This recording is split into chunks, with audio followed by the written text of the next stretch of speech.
Your destination for the day's best sports shows. Tune in for the biggest personalities on the biggest stories, and don't miss us on The Herd weekdays at 12 Eastern. Catch it all right here Monday through Friday on FS1.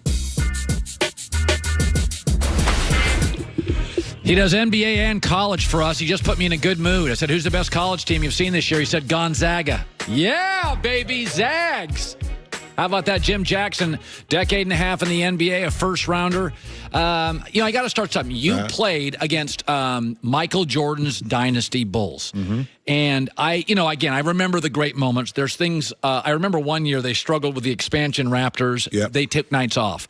This Warrior Dynasty, though, they got polished by 33 at home. They've been blown out by Boston, Philly, Toronto, Milwaukee, all four Eastern teams at home. Let's take me back to the MJ Dynasty. Were they this bad during the regular season regularly? No, I mean, they got beat. I remember when I was in New Jersey in '97, we beat them in Jersey, okay? And then we went back to Chicago, and they got us. But they had some games like that. But it's a different time. You know, it's interesting because I did the game last night, and we were meeting with Steve Kerr. And leading up to it, he said the challenge for him is trying to figure out how to motivate his guys on different levels, because human nature sets in. Of course. And with the grind of the last 5 years, okay, how do you motivate a team that's kind of already been there? At first, the first 2 years, it was just, we're fun, we're going at it, we got something to prove. And then it switched to being more of a burden during the regular season. And that's what we saw last night. A Boston team trying to figure it out. We're on the road. Can we bond together? This road trip is huge for us to kind of bond together, where it was a Golden State team that came out flat, and Steve kind of looked like, here we go. Body language, by the way, we'll show some video here. The body language for Golden State. Yeah, no. I mean, just not getting back. You know, I want to talk about the Kyrie situation because Joy and I were talking about this earlier, is that I wrote both my books on a plane. Because I found that I tend to be kind of ADD and I can't pay attention to stuff. But when I was on a plane for 6 hours, I could dive deep. And Kyrie mentioned last night that the flight was so long that Danny and Brad called him up. Go back to the bad times in your career and the flights. And how do you turn the chemistry around? Well, it depends on the team, too, and the makeup of the team. I think that's so important because you got to keep in mind, a lot like the Lakers, the young players, okay, there's a lot of commonality there because you had high expectations based off what happened last year. Kuzma, Ingram, Ball. Lonzo, okay? You think about, okay, now they're going to take the next step. You think about Jaylen Brown, Jason Tatum, Rozier, after that great next step. Now you bring back Kyrie, you bring back LeBron. Oh, instantly we're going to get better. But what happens is you have these young guys that got expectations upon themselves on who they want to be, and they're young. Kyrie hasn't had to deal with that in regards to being a leader. LeBron hasn't had to deal with that in regards to being a leader because he's had an older team put around him. So I'm sure on that flight, and they talked about this, Boston, after the Houston loss, about what they needed to do. Everybody's talking about toxic environment, this, and this. And we expect it just to all happen because, they're young kids, and Kyrie really hasn't led. So that flight probably gave them time to kind of talk a little bit more, to be in close comfort, to hash some things out, to figure it out a little bit. And the difference last night was from the beginning of the game, they were connected. Oh, even the bench. Oh, they were cheering on everything. Yeah, no, I mean, I watched the first half. They were so engaged. It was unbelievable to watch, and it was even better to watch them continue to go to Gordon Hayward. Yeah. See, listen, Colin, I've been in that situation to understand what Gordon Hayward is going through. My third year, when I got hurt, 51 games, I'm averaging 26. The next year I come back, I'm not the same player. Okay? Gordon Hayward didn't play as many games with that crew as I did with Dallas, but trying to integrate him back into the system caused a little problem. Trying to integrate me back in the system caused a little division because I wasn't the same player. And I can understand Brad's dilemma, the player's dilemma, and Gordon's dilemma, you know? And to see him play like that last night, would he get 30 every night? No. But to watch his teammates support him, when he was open, they made sure he got it. They were cheering on the sideline. That was a beautiful, that was one of those moments where you can see, okay, now where can this Boston team carry that attitude? Forget win or loss.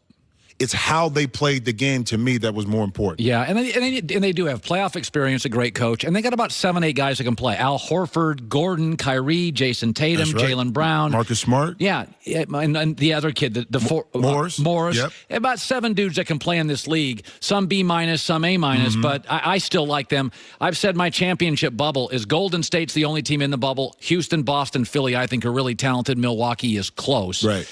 Let's go to LeBron. You know, I said this. I said about after that last season, I said it, and I readdressed it today. You could make an argument that LeBron would have been better off moving to L.A. L.A.'s big. It engulfs you. If he'd have said, listen, man, I just got out of a bad marriage in Cleveland. I'm going to take a year off.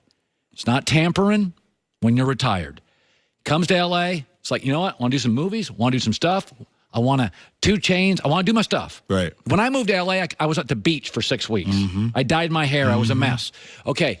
L.A. does that to you. It does. That LeBron may have been better served after 8 straight trips to the finals, looking at it and saying, this. You know what? I'm going to take a year off. I'm going to get off the treadmill. I'm going to survey all this stuff. I'm going to tamper, although it's not tampering. I'm going to get on my private jet. I'm going to go to Warrior games. I'm going to take Clay and Kevin Durant out. I look at this year and I think, of course it didn't work. You can't get remarried 15 minutes into L.A.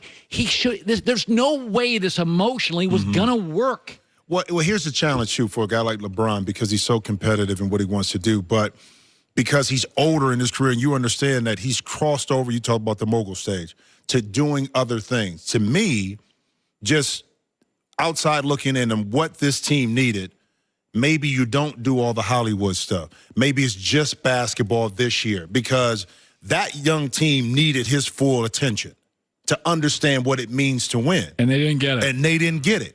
And it's no fault of his own from this perspective, because in his mind, he's still doing what LeBron does all the time. Everybody else just follows. But again, I'm going to go back to the youth aspect of it. When you got people saying, okay, we need you to step up. You're next in line. Kyle Kuzma, he's a surprise of the NBA. You know, what the Lakers were able to get in Ingram, you need to play better. All this stuff is going on, okay? Yeah, we want to win, but I need to get my numbers too. I need to get better. I need to prove as a young player that I can compete in this league. And the issue we have is that we want an 18, 19, 20, 21-year-old to automatically be 25, okay, overnight. It doesn't happen. They got to go through a process. And the process could have been helped a little bit more by LeBron of that laser focus, okay? And I hate to compare Kobe and LeBron, but imagine if Kobe was in a situation. It's all basketball. And that's what those young players would see. But by the way, I never felt Kobe in all his years in L.A. I never felt he was distracted. I felt Shaq was often distracted. Well, yeah.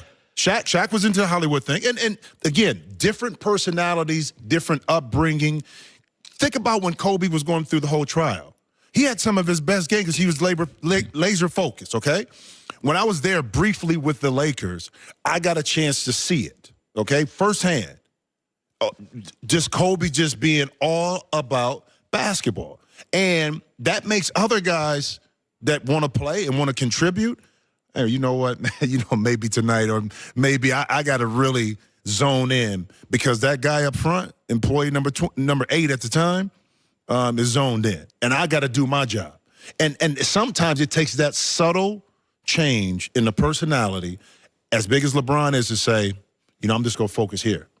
By the way, one question about Jordan. LeBron will surpass Jordan tonight in points. I said, listen, I spend a lot of time saying LeBron's the Swiss Army knife of the NBA. He does more things well than Michael. But I will tell you, I was at Michael's last game in Portland. We have video. He was 40. He went 11 of 19, 25 points, 7 assists. I was at that game, about third row to the left. Right. I do not believe LeBron's 34, that in 6 years, LeBron will ever play an NBA game and easily be the best player on the floor. And by the way, Rasheed was on the floor. Bonzi on the floor. I think Rip Hamilton was on the floor. Damon Stoudemire was on the floor. Zach Randolph was on the floor. I was at that game. Portland was a 50-win team. Michael at 40 was unbelievable. Go to your last time playing Jordan. How old was he? Washington. When I played him in Washington. So, but here's the difference. His game was so dimensional from this perspective. Okay? If he didn't shoot the three well, guess what? I can go to the mid post. I can go to the post. I can go to the mid range. All the stuff that we're seeing right here are baskets that are in 15 feet, 18 feet, the post. All of those things are hard to stop. He can still get those shots. LeBron is built more, I'm going to take a long jump shot or I'm getting to the basket. Yeah. And then he's not shooting free throws well. So as you get older, it's easier to guard you, okay? Because I can take that away. With this right here, this is a skill set that he developed over years. So when he got 40, this was second nature. LeBron doesn't have that tool in his toolbox to kind of go to mid-post, post, to be able to still be effective. Will he still be great? He probably will be. We don't know. But that game right there transcends. I don't care. That transcends. That game had Rip Hamilton, Zach Randolph, Damon, Bonzi, Sheed, and I sat there with a buddy of mine, and I'm like, he is the best player on the floor. It's unbelievable. And 40. He's 40 years old, but he did it because he was so efficient at understanding where the sweet spots in the defense were and where he could get his shots, okay? That's the beauty of it. And as great as LeBron is, that one year in Miami when he really went to the post, he was right hand, left hand, couldn't stop him. I said, see, that's that next step. But he kind of went away from it because he's more comfortable playing outside. Yeah, great stuff. Jim Jackson, 14 NBA seasons. Congratulations on all your personal stuff as well. Thank you. It's a lot of fun, man. A lot of fun. Joy